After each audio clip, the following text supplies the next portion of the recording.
is time for the week's winners and losers, from the Obama fist bump to the guy who's always standing behind Hillary on the stump. Who won, who lost this week? Joining us now from VH1's Best Week Ever, Chuck Nice, comedian and contributor to 236.com, Lori Kilmartin, and the editor-in-chief of Men's Health and editorial director of Women's Health, Dave Zinczenko. All right, first up, the fist bump. Tuesday night, when Barack Obama took the stage with his wife, Michelle, staking claim to the Democratic nomination, there's no question it was better than when Al Gore planted one on Tipper at the DNC. Do we have that? There we go. 1, 2, 3. Oh! But gross. Chuck Nice, look, I like it. I like the fist bump. I think it was cool. I think it was affectionate. I think it was appropriate. But since I am not cool, I'm going to ask someone who is. Okay. So, yeah, what did you make of it? Here's the deal. I give him total props for that, and here's why.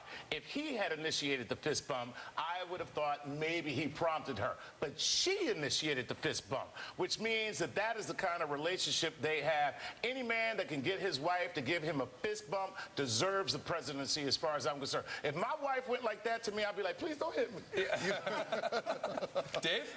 Look, I think personally the combination of the fist bump and Michelle's dressing like Prince is an important cultural moment, and I think it's, to your point, Dan, it is just more appealing than Al Gore Frenching Tipper in the 2000 convention. That one bummed me out. Yeah, I think it's really cool we're going to have a president that's hip like that. Like, I don't think John McCain could do a fist bump. I think he'd accidentally follow through and punch Cindy in the stomach. I would love to see a fist bump everyone at the G8 summit, too. Boom, boom, boom, boom. Everyone is staying with us, because up next, more of the week's winners and losers, including Tatum O'Neal. And everyone loves American Idol, apparently even President Bush, but Idol's producers say they didn't feel the same way about him. They did not want him on the show. And bartenders duke it out for the top title. That is coming up in Reality Bites in 60 seconds.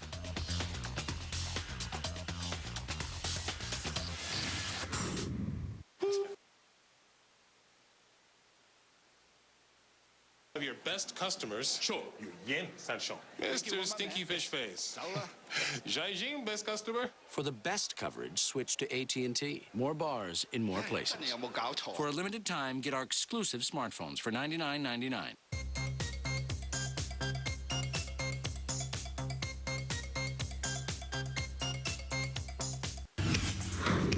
We're back. A moment ago, we were playing this in Reality Bites. We're doing with winners and losers. Chuck Nice, you had a brief thought?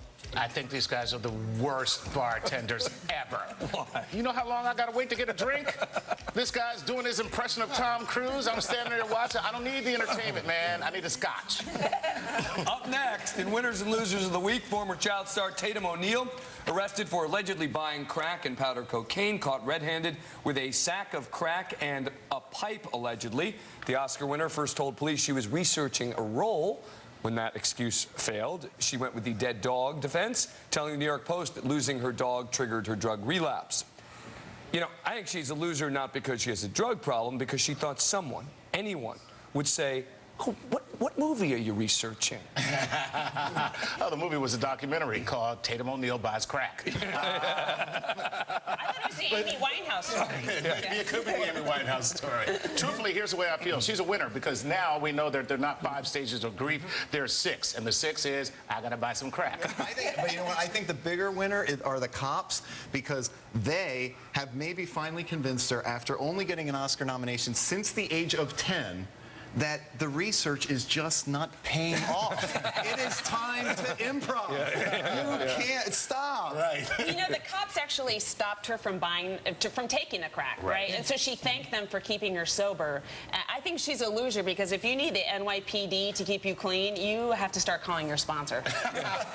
Up next, an infamous daredevil and then some other guy taking activism to new heights. Police yesterday arrested not 1, but 2 stuntmen for climbing the New York Times building in Midtown Manhattan.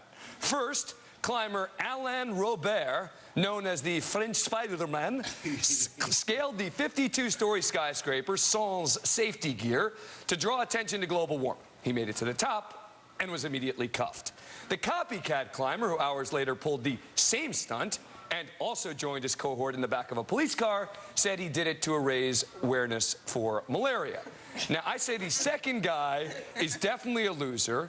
When he's sitting at home, Dave, he sees the first putts climbing up, and he says, that's it. That's how I'm going to go about putting out the word about my cause. Yeah, you know, the fact is they are both losers. I hear that they tried to climb the New York Post building first, but it was too slippery for them.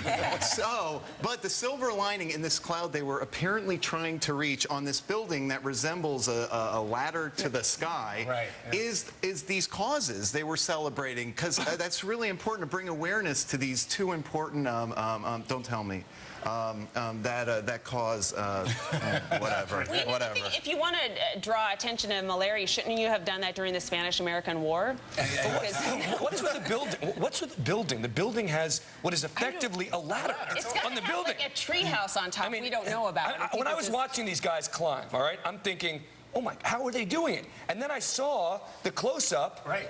And I'm not going to say it's not hard. I'm not going to say I could do it. But I'm just saying that, you know, there are divots. Oh, my God. I'm looking at this video right now. Truly, I'm the loser because I love a good plummet. This second guy looks like one of the bartenders, actually, from the Reality Bites clip. Exactly.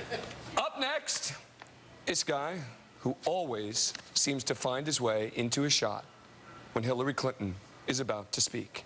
Here he is behind Hillary at a rally in New York Tuesday night. 2 weeks ago, he was in Louisville after Hillary's victory speech in the Kentucky primary. Hillary may be a loser. I think this guy, Lori, wins for figuring out how to make himself the issue. How do you think he actually went about convincing people to put him on camera behind her at both events? I think he's like, hey, I'm kind of gay looking, but not all the way. I'm good for your demographic. Look, he's such a loser. He stalked the wrong candidate. And now he has to go back to working at that McDonald's in Chappaqua.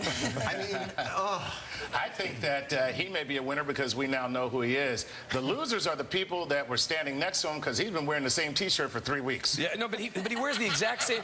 He did. Yeah. He wore the same outfits. Yeah, look at it. It's the same T-shirt. Wait, so let's show the other one. Do we have the other shot there? That's there it is again. Yeah, that's the same T-shirt. Well, that's because Obama's about change and he's about experience, and he has. Nicely done, Lori. Thanks. Get out of here, everybody. Yeah. All right.